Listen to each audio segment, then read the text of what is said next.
கர்த்தருடைய பரிசுத்த நாமம் நம்ம மத்தியிலே மகிமைப்படுவதாக. ஹோப் டிவி நேயர்கள் உங்கள் அனைவரையும் ஆண்டவராகிய இயேசு கிறிஸ்துவ நாமத்தினாலே அன்போடு கூட வாழ்த்துகிறேன்.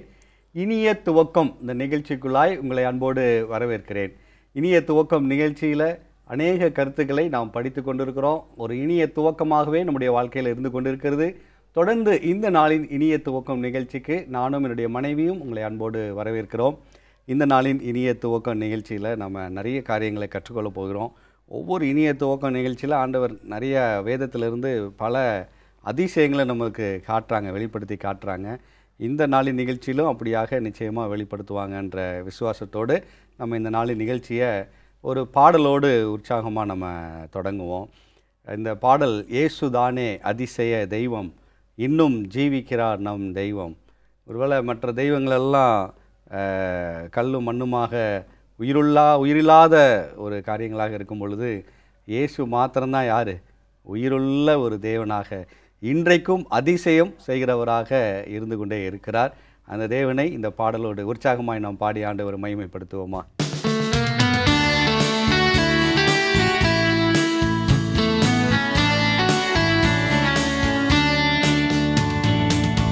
அதிசயமே அவர் அவதாரம், அதிலும் இனிமை அவர் உபகாரம். அதிசயமே அவர் அவதாரம், அதிலும் இனிமை அவர் உபகாரம்.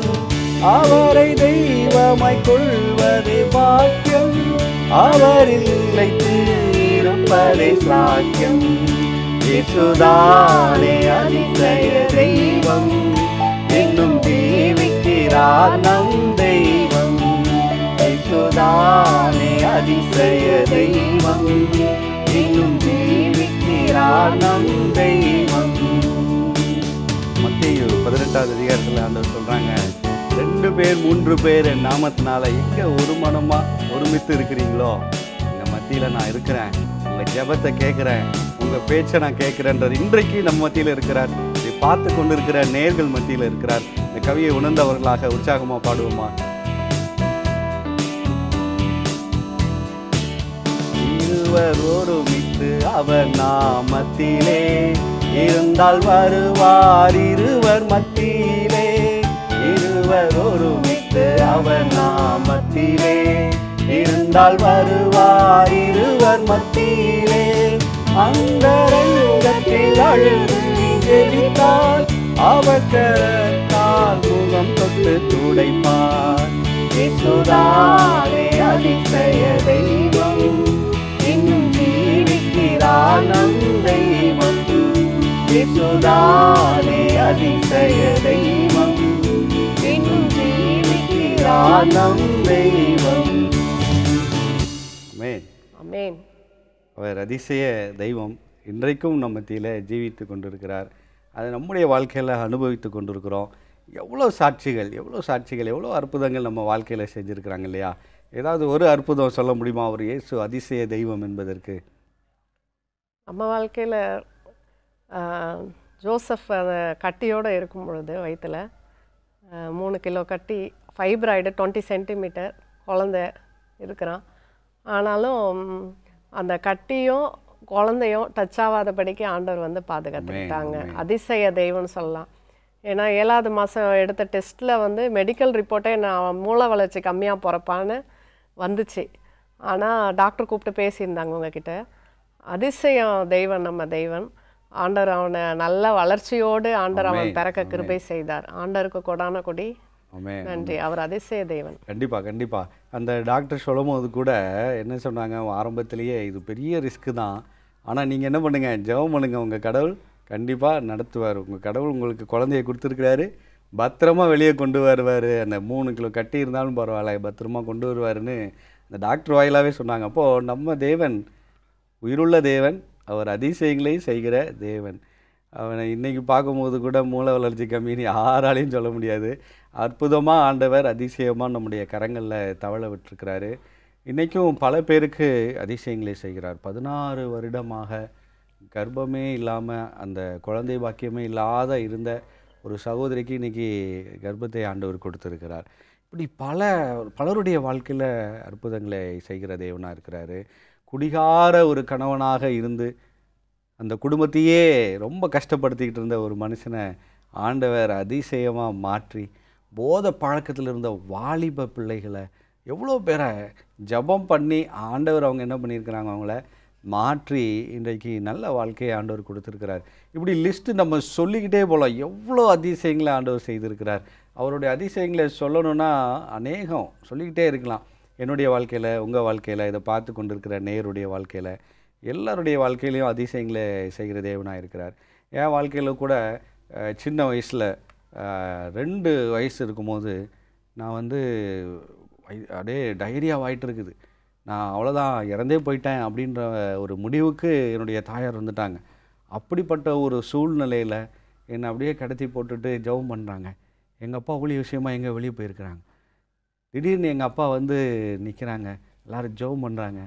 ஆண்டவர் அதிசயமாக என்னைய உயிரோடு கொண்டு வந்து இன்றைக்கு முன்னாடி நிற்க வைத்திருக்கிறார். அப்படின்னா அவர் அதிசய தெய்வம், அவர் உயிருள்ள தெய்வம், அவர் நம்முடைய ஜெபத்தை கேட்கிற தெய்வம். அவர் ஏதோ கேட்காத ஒரு தெய்வம் அல்ல, கல்லோ மண்ணோ அல்ல, நம்ம என்ன சொன்னாலும் கேட்காம இருக்கிறவர் அல்ல. நாம் எதை சொன்னாலும் கேட்குற ஒரு தேவன். நம்ம எதை கேட்டாலும் யோவான் 13:14 இப்போ சொல்கிறார் இல்லையா, நீங்கள் எதை கேட்டாலும் நான் என்ன பண்ணுவேன், தருவேன் அப்படின்னு சொல்லி சொல்கிறார். எதை கேட்டாலும் தருகிற தேவன், நம்முடைய ஜெபத்தை கேட்கிற தேவன். அது மாத்திரமல்ல, அவர் உயிருள்ள தேவன், அவர் இன்றைக்கும் அதிசயங்களை செய்கிற தேவன் அப்படின்னு சொல்லி நம்ம பார்க்குறோம். பல அனுபவங்கள் வாயிலாக நம்ம பார்க்குறோம். இந்த பாடல் ரொம்ப உற்சாகமாக இருந்தது, நமக்கும் ஆசீர்வாதமாக இருந்தது. தொடர்ந்து நம்ம இன்னும் அநேக கருத்துக்களை நம்ம இந்த நிகழ்ச்சியின் வாயிலாக படிக்கலாம் ஒரு சிறிய இடைவேளைக்கு பின்னாடி. நேயர்களே, ஒரு சிறிய இடைவேளைக்கு பின் இனிய துவக்கம் இந்த நிகழ்ச்சி மீண்டும் தொடரும்.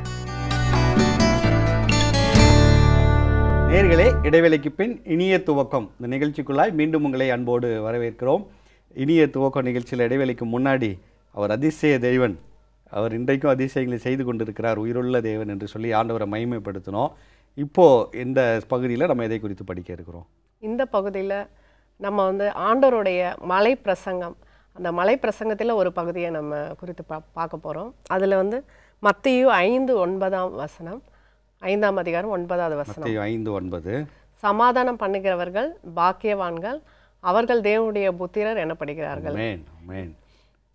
சமாதானம்னா அப்படின்னா என்னன்னா, நம்ம வந்து மற்றவங்க கிட்ட எப்படி ஒரு சமாதானமாக இருக்கிறோம். சமாதானம்னா ஒரு சந்தோஷம், மன அமைதி, சாந்த குணம், அந்த மாதிரி எல்லாம் சேர்ந்தது தான் சமாதானம். அது வந்து ஒரு இருதயத்தில் மறைந்திருக்கிற ஒரு குணம். அது வந்து வெளிப்படையாக நம்மளுக்கு தெரியாது, இருந்தாலும் அந்த உள்ளத்தில் வந்து ஒரு சமாதானமாக நம்ம அமைதியாக இருக்கிறது, அந்த குணம் தான் சமாதானம் சொல்லப்படுது. சமாதானம் பண்ணுகிறவர்கள் பாக்கியவான்கள் ஆண்டவர் சொல்கிறாங்க. நம்ம ஆண்டவருக்கு ஒரு சமாதான கர்த்தர் அப்படின்னு சொல்லிட்டு பேர் இருக்குது. ஏன்னா ஆண்டவர் வந்து பகையாக நின்ற நடுசுவரை தடுத்து, அதை பாவமாகிய நடுசுவர் மனுஷர்களுக்கும் பிதாவுக்கும் இருந்த நடுசுவரை ஆண்டவர் வந்து என்ன பண்ணுறாங்க, இயேசு கிறிஸ்து அதை உடைச்சி தம்முடைய ஜீவனை கொடுத்து என்ன பண்ணுறாங்க, அந்த நடுசுவரை எடுத்து போடுறாங்க. அதனால தான் ஆண்டவருக்கு ஒரு பேர் சமாதான கர்த்தர் நம்ம சொல்கிறோம். ஆண்டவர் வந்து நம்மளுக்கு சமாதானத்தை கொடுக்குற தேவனாக இருக்கிறாங்க.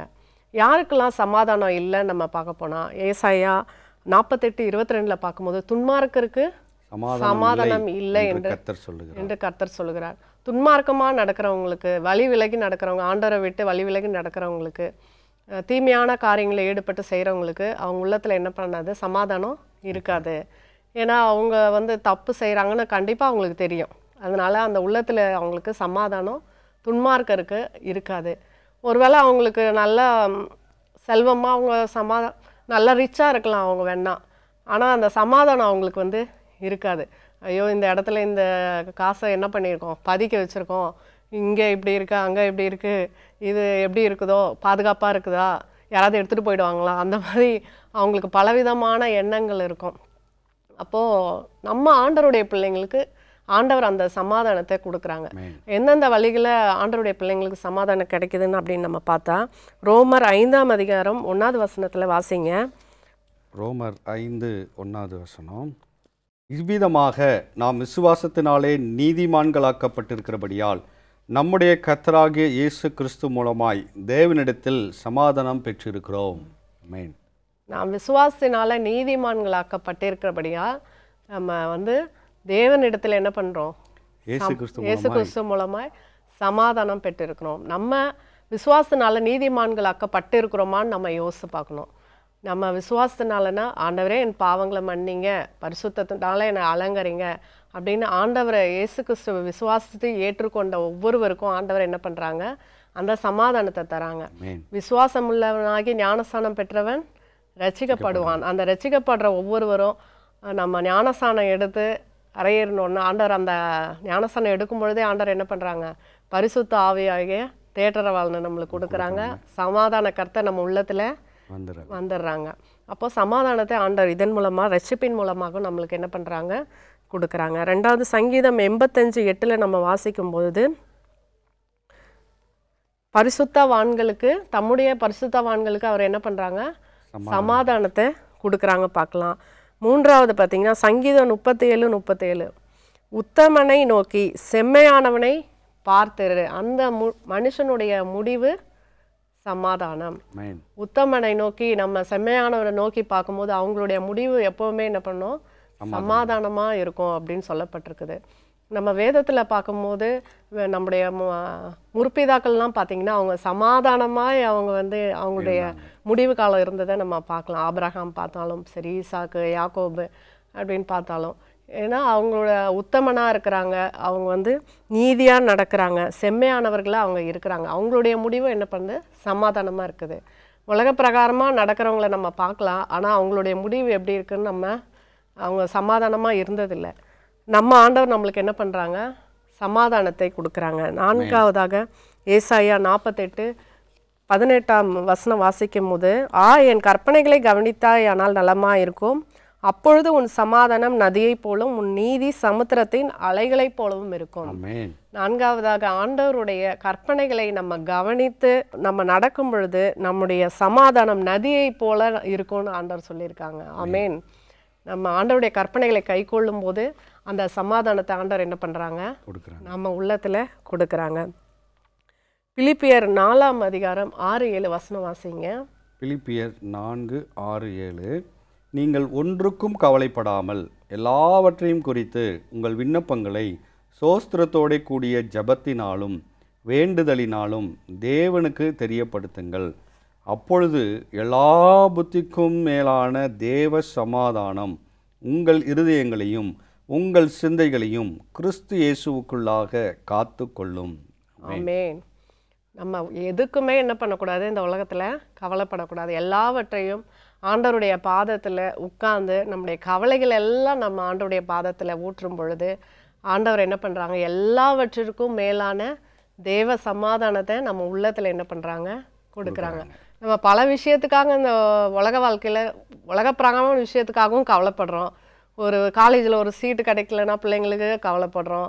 அதுக்கப்புறம் ஏதாவது நம்ம நினச்ச காரியம் நடக்கலைன்னா கவலைப்படுறோம். ஆனால் எல்லா காரியத்தையும் ஆண்டவர் என்ன சொல்கிறாங்க? ஒன்றுக்கும் நீங்கள் கவலைப்படாதீங்க, என் பாதத்தில் கர்த்தர் மேல் உன் பாரத்தை வைத்து விடு, அவர் உன்னை ஆதரிப்பார்.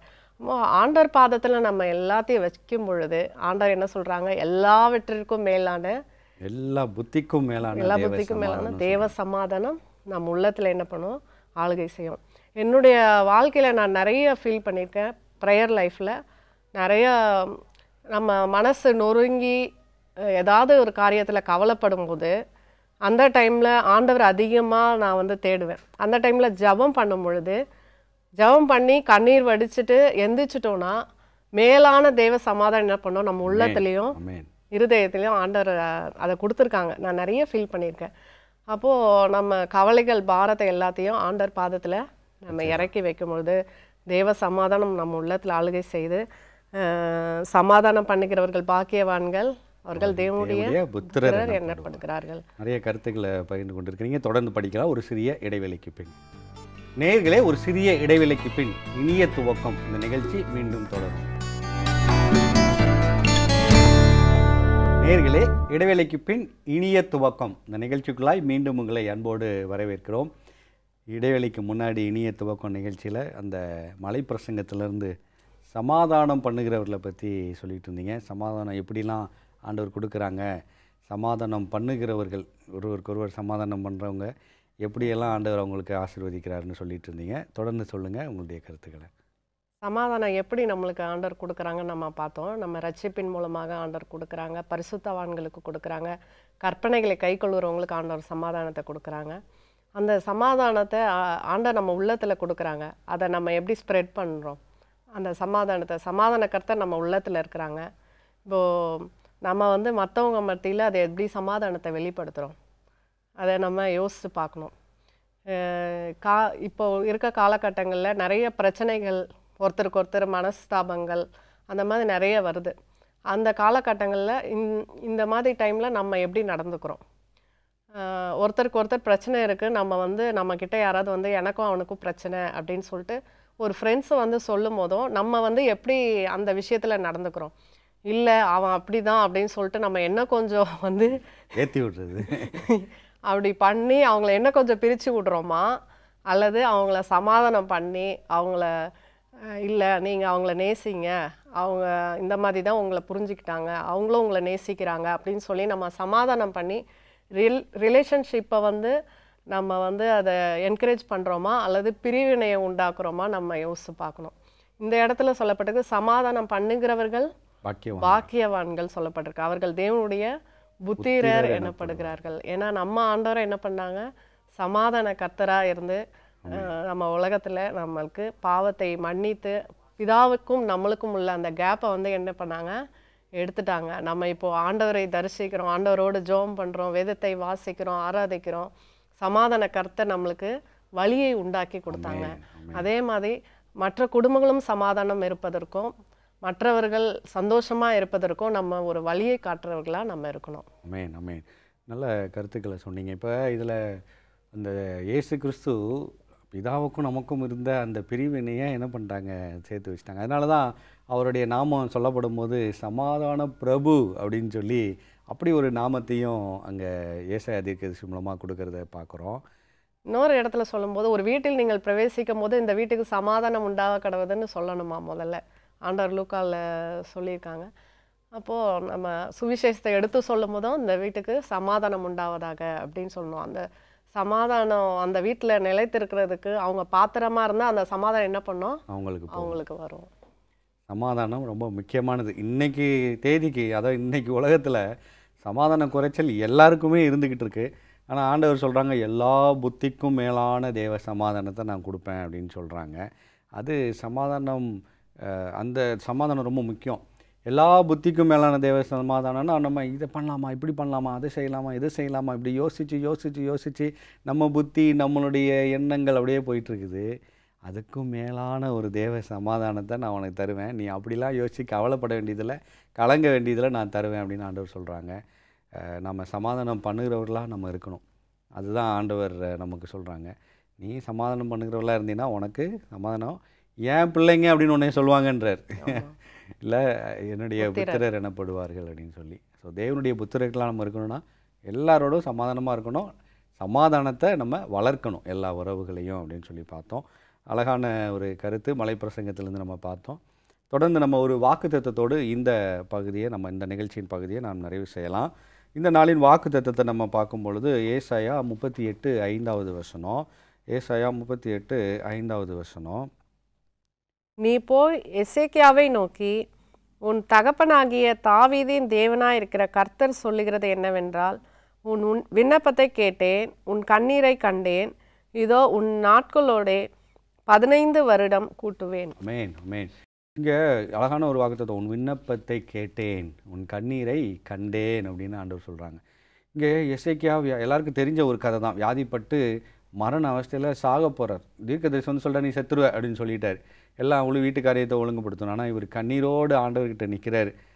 எவ்வளோலாம் செஞ்சுருக்கேன் உங்களுக்கு ஆண்டவரே, எனக்கு உயிர் பிச்சை கொடுங்கன்னு சொல்லி சிவபுரமாக திரும்பி அழுத உடனே அந்த ஜெபம் உடனே கேட்கப்படுகிறது.